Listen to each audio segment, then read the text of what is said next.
Hello everyone. We had taken a lecture on this topic, and this is the second video which I am making.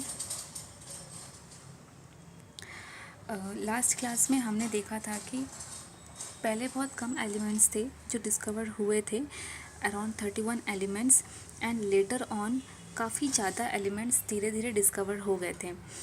At present हमारे पास अभी के time 118 elements हैं जो कि discover हो चुके हैं और उनको पीरियोडिक टेबल में एक परमानेंट प्लेस दे दी है.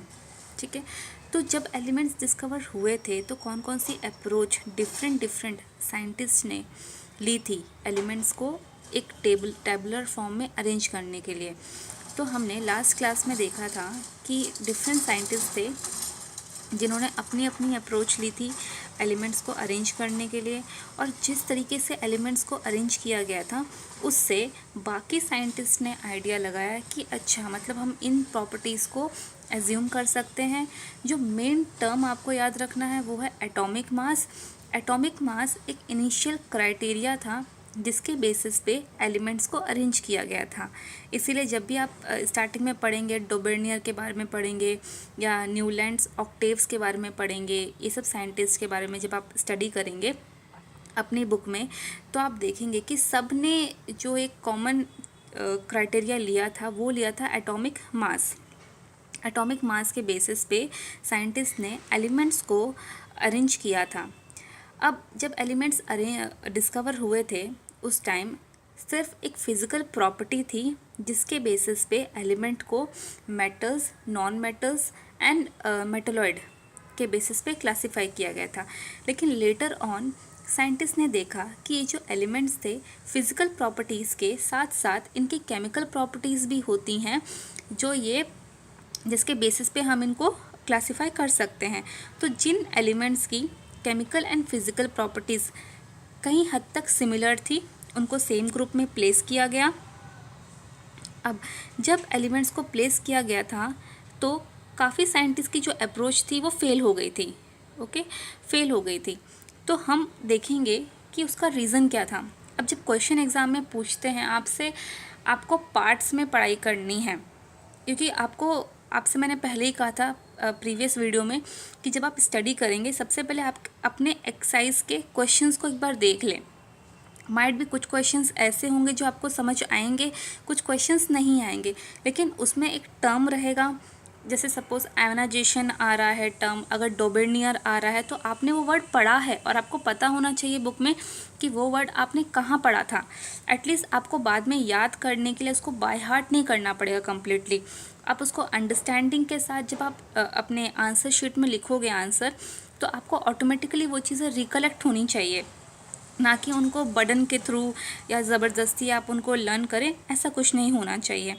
तो सबसे पहले मैं आपको पूरे साइंटिस्ट के अप्रोचेस के बारे में पढ़ाया था प्रीवियस लेक्चर में कि डिफरेंट साइंटिस्ट की अप्रोच क्या थी, और जिनका एटॉमिक नंबर 100 से ज़्यादा था उनको आयुपेक के थ्रू नेमिंग दी गई थी.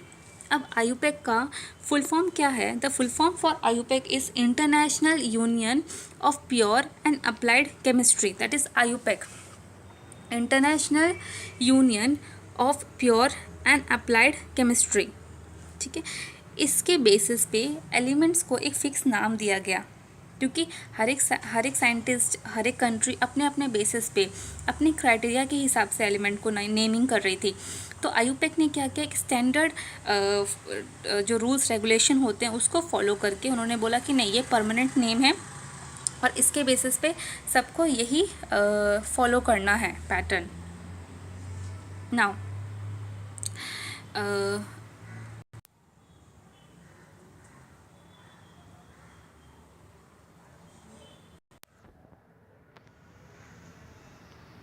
ओके, अब आप देखो यहाँ पर मैंने इसकी टेबल निकाली है मेंडलीव की, आपकी बुक में है ये टेबल. अब इसमें हाइड्रोजन की पोजीशन मेंशन नहीं है प्रॉपर कि हाइड्रोजन की पोजीशन क्या है. और दूसरा क्या रीज़न था कि आयोडीन और टेलोरियम का, अगर आप इसका एटॉमिक मास देखेंगे तो आयोडीन का एटॉमिक मास क्या है, कम है एज़ कम्पेयर टू टेलोरियम से. लेकिन टेलोरियम को पहले प्लेस कर दिया आयोडीन से। और दूसरी दिक्कत क्या आ रही थी, आप यहाँ पे 8th ग्रुप में देखो, बाकी ग्रुप में कहीं भी ट्रायड फॉर्मेशन नहीं है, जो कि लॉ ऑफ ऑक्टेव्स में आपने देखा था, न्यूलैंड्स लॉ ऑफ ऑक्टेव्स में उन्होंने भी Newlands law of octaves and जो डॉबर्नियर्स ट्रायड्स था, डॉबर्नियर्स ट्रायड्स में उन्होंने ट्रायड्स फॉर्म किए थे एलिमेंट्स के। लेकिन यहाँ पर क्या हुआ, यहाँ पर सिर्फ ये 8th ग्रुप का ही ट्रायड फॉर्मेशन आपको दिखेगा, तो ये भी एक ड्रॉबैक था कि क्यों इसी का ही ट्रायड फॉर्मेशन किया है। और बाद में कुछ एलिमेंट्स ऐसे थे जिनकी प्रॉपर्टी सिमिलर नहीं थी, वहाँ पे भी उनको प्लेस कर दिया गया था। और काफ़ी गैप्स भी थे इनके टेबल में, आप देख सकते हैं यहाँ पे काफ़ी गैप्स भी हैं। ये जो गैप्स इन्होंने लेफ़्ट आउट किए थे, ये इमेजिन करके किए थे, प्रिडिक्टेड था कि कुछ एलिमेंट्स ऐसे हो सकते हैं जो लेटर ऑन डिस्कवर होंगे और उनको यहाँ पर पोजीशन दे दी जाएगी।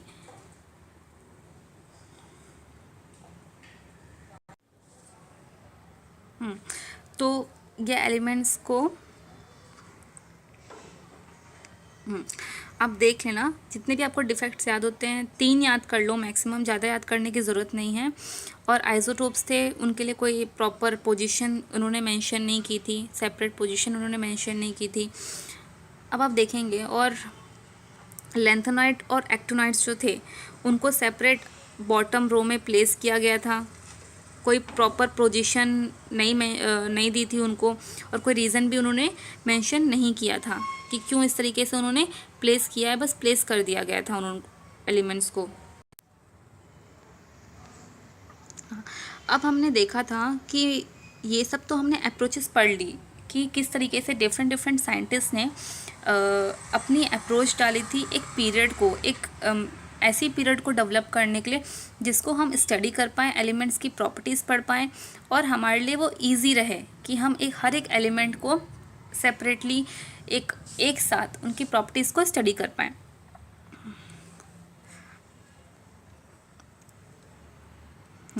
अभी का जो ये पीरियोडिक टेबल है, it is a modern periodic table, okay, it is a modern periodic table. अब इस पीरियोडिक टेबल में सबसे पहले जो मैं आपको पढ़ाऊंगी, हम एकदम बेसिक से शुरू करेंगे कि ये टेबल क्यों इस तरीके से डेवलप की गई। और आप देखोगे इसके अंदर कुछ आपको 2s1, 2s2, 3s1, 3s2 ये सब शेल्स होते हैं, इनको भी मैं बताऊंगी। लेकिन सबसे पहले एक बेसिक आइडिया देती हूँ मैं आपको कि इसमें कितने एलिमेंट्स हैं, किस तरीके से प्लेस किया गया है, कितने ग्रुप्स हैं, वो अंडरस्टैंड करना बहुत इंपॉर्टेंट है। तो हम एकदम बेसिक से चलेंगे, जिससे अगर आप कोई भी क्वेश्चन आते हैं, क्योंकि क्वेश्चंस कैसे पूछे जाते हैं, जब आप पढ़ोगे आगे आगे तो आप देखोगे कि क्वेश्चंस पूछे जाते हैं कि arrange them in the order of increasing basicity, increasing acidity और increasing order of electronegativity, enthalpy, इस तरह के क्वेश्चंस पूछे जाते हैं एग्ज़ाम में। तो अगर आपको आइडिया होगा कि क्यों यहाँ पे, अगर as you move along the period क्या होता है, मूविंग डाउन द ग्रुप क्या है, and why we are considering this type of approach उसको स्टडी करने के लिए, तो ये सब मैं आपको मेंशन करूँगी, सब बताऊँगी। लेकिन इम्पॉर्टेंट है कि हम सबसे पहले एक बेसिक अप्रोच के साथ चलें, बेसिक पढ़ें और अच्छे से पढ़ेंगे, जिससे आप सारे क्वेश्चंस के आंसर्स दे पाएँ। अब सबसे पहले जो इम्पॉर्टेंट चीज़ है वो आप यहाँ पे देखिए, यहाँ पे आपको कुछ रोमन न्यूमरल्स भी दिख रहे हैं, ठीक है। अब पहले के जो ग्रुप्स थे, नंबर ऑफ ग्रुप थे वो थे 9, अभी कितने हैं, अब है 18 ग्रुप्स हैं, ठीक है।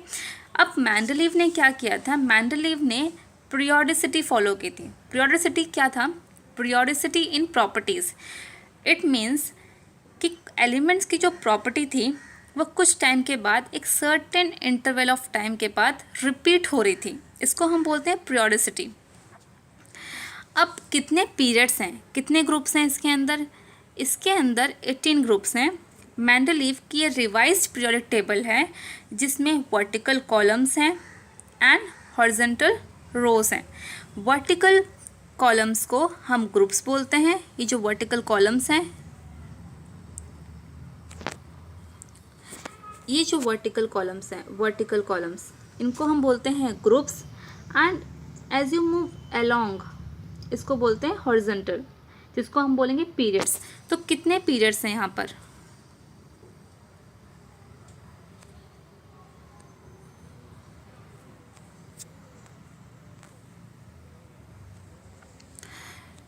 कितने पीरियड्स हैं यहाँ पर आप देखोगे यहाँ पर 7 पीरियड्स हैं, 7 पीरियड्स हैं।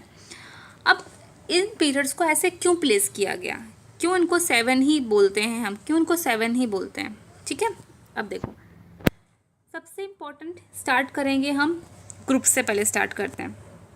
कितने ग्रुप्स हैं? फर्स्ट ग्रुप,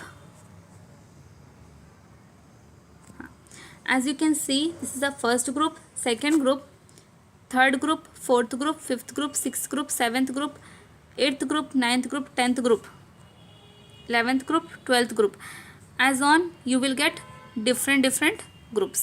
ठीक है, आपको डिफरेंट ग्रुप्स देखने को मिल जाएंगे। अब आते हैं पीरियड्स पे। अब पीरियड्स कौन सी हैं, कितनी पीरियड्स हैं? अब देखो ये है first period, second period, third period, fourth period, fifth period, sixth period and seventh period. Total कितनी पीरियड्स हैं? टोटल हमारे पास 7 पीरियड्स हैं। अब आपने एक रूल पढ़ा होगा 2, 8, 8, 18, 18, 32, 32। अब ये कहाँ से आता है? ठीक है, it is the filling of elements in a periodic table. अब आप देखोगे फर्स्ट ग्रुप की, अगर मैं फर्स्ट पीरियड की बात करूँ जहाँ पे यहाँ पे 1 लिखा है, ठीक है, इस 1 के आगे आपको हाइड्रोजन भी दिख रहा है और यहाँ पे आपको हीलियम भी दिख रहा है। तो फर्स्ट पीरियड में 2 एलिमेंट्स आते हैं, पहला एलिमेंट है हाइड्रोजन, दूसरा एलिमेंट है हीलियम। इसीलिए जो टोटल नंबर ऑफ इलेक्ट्रॉन्स जो हम इसमें फिल करते हैं वो होते हैं 2। ओके, अब सेकेंड पीरियड की बात करते हैं। अब सेकेंड पीरियड में आप देखो कितने एलिमेंट्स हैं, सेकेंड पीरियड में देखते हैं। सेकेंड पीरियड में कितने एलिमेंट्स हैं, चलो काउंट करते हैं। सेकेंड पीरियड पहले देखो आप ऐसे अलोंग मतलब जब मैं बोलूँगा along the period that means we have to move along. अगर डाउन द ग्रुप बोलते हैं तो हम बोलते ऐसे नीचे जाएंगे, ऊपर से नीचे देखेंगे। अब अलोंग द ग्रुप देखना है मुझे तो मैं अलोंग जाऊँगी, ठीक है, बराबर में जाऊँगी। अब सेकेंड पीरियड में आप देखोगे कितने एलिमेंट हैं, काउंट करते हैं, lithium, beryllium, boron, carbon, nitrogen, oxygen, fluorine and neon. तो कितने हो गए टोटल? 1, 2, 3, 4, 5, 6, 7, 8 एलिमेंट्स हैं। वैसे ही अब आप थर्ड पीरियड पे जाओ, थर्ड पीरियड पे कितने एलिमेंट्स हैं? 8 एलिमेंट्स हैं। तो आप देखो, आप रूल देखो, 2 फर्स्ट पीरियड में कितने एलिमेंट्स थे? 2 एलिमेंट्स थे। सेकेंड पीरियड में कितने एलिमेंट्स हुए? 8 हुए। थर्ड पीरियड में कितने एलिमेंट्स हुए? 8 हुए। अब फोर्थ पीरियड में काउंटिंग करते हैं कितने एलिमेंट्स हैं। अब फोर्थ पीरियड में देखो 18 एलिमेंट्स, अगर आप काउंट करेंगे ना 14 पीरियड में, अगर आप अलोंग द मूव करेंगे, पोटेशियम, कैल्शियम, यहाँ से आप काउंट करते करते करते करते क्रिप्टॉन पे आ जाओ, आपको टोटल कितने इलेक्ट्रॉन्स मिलेंगे? 18। वैसे ही हम आते हैं फिफ्थ पीरियड पे। फिफ्थ पीरियड पे भी आपको 18 एलिमेंट्स देखने को मिलेंगे। अब जो डिफरेंस है बाकियों से और सिक्स्थ और सेवन्थ पीरियड में, सिक्स्थ और सेवन्थ पीरियड में क्या है, जब आप अलोंग मूव करोगे तब आप देखोगे कि यहाँ पे आपको स्टार दिख रहा है लेंथेनाइट एंड एक्टिनोइड के पास। अब इन दोनों रो में टोटल नंबर ऑफ जो एलिमेंट्स हैं वो हैं 32। अब देखो, अब आप बोलोगे यहाँ तो हमें सिर्फ 18 दिख रहे हैं, तो 32 कहाँ से आए? अब यहाँ पर जहाँ पे स्टार मारा है लेंथेनाइड एंड एक्टिनोइड के पास, लेंथेनाइड एंड एक्टिनोइड के पास आप देखोगे, यहाँ पे देखो लेंथेनाइड और एक्टिनोइड, इनके जो इलेक्ट्रॉन्स हैं वो नीचे आपको मेंशन किए गए हैं। तो जब हम सिक्स्थ पीरियड की बात करें, हम अलोंग द मूव करते हैं सिक्स्थ पीरियड के, हमने काउंटिंग कर ली ख़त्म, ठीक है, यहाँ तक 86 एटॉमिक नंबर तक हमने काउंटिंग ख़त्म की। उसके बाद आप यहाँ पर लेंथेनाइड का भी आप जब आप यहाँ तक काउंटिंग करोगे आपको टोटल 32 एलिमेंट्स मिलेंगे। वैसे ही हम क्या करेंगे, सेवन्थ पीरियड को देखेंगे। सेवन्थ पीरियड के अलोंग मूव करोगे आप सेवन्थ पीरियड, यहाँ पे जो एक्टिनोइड है उसके एलिमेंट यहाँ पे हैं, एक्टिनोइड के, लेंथेनाइड जो यहाँ पे है उसके एलिमेंट यहाँ पे मेंशन है।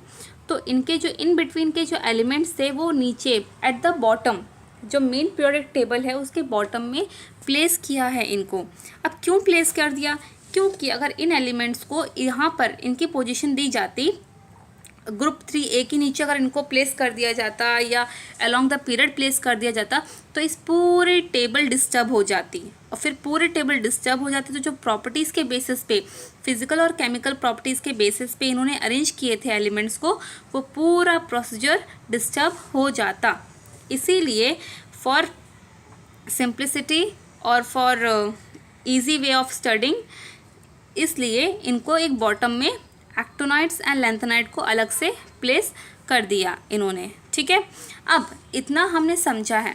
अब उसके बाद एक और चीज़ समझना इम्पॉर्टेंट है। आपने अपने 10th स्टैंडर्ड में स्टडी किया था कि आपने वैलेंसी सुनी होगी, वैकेंट इलेक्ट्रॉन्स की, और आपने एटॉमिक नंबर, मास नंबर सुना था, ठीक है। अब हम देखेंगे, पहले हम ग्रुप्स को देख लेते हैं अच्छे से, ठीक है। आपको पीरियड्स का मैंने बता दिया कि 2, 8, 8, 18, 18, 32, 32 कैसे आता है, कैसे फॉर्म होता है। It is the number of elements present in the periods. अब जो एलिमेंट्स होते हैं, इन एलिमेंट्स में एटम्स होते हैं, ठीक है। अब कुछ आइडिया में आपको, जो आपका चैप्टर है chemical bonding and structure of atom, उसका भी इसमें थोड़ा बहुत आपको आइडिया दे दूंगी, और थोड़ा बहुत पोर्शन हम उसका कंप्लीट करने की कोशिश करेंगे इसी के साथ ही, जिससे आपको जब आप कॉन्फ़िगरेशन पढ़ेंगे, इलेक्ट्रॉनिक कॉन्फ़िगरेशन, किस तरीके से एलिमेंट्स का, डिफरेंट एलिमेंट्स का इलेक्ट्रॉनिक कॉन्फ़िगरेशन हम कैलकुलेट करेंगे, वो भी मैं आपको इसके थ्रू ही अंडरस्टैंड कराने की कोशिश करूँगी, ओके। अब चलो, अब जो ग्रुप है, अब हम फर्स्ट ग्रुप की बात करते हैं, ओके। सबसे पहले हम एक काम करते हैं, हम एटॉमिक नंबर और मास नंबर पढ़ लेते हैं।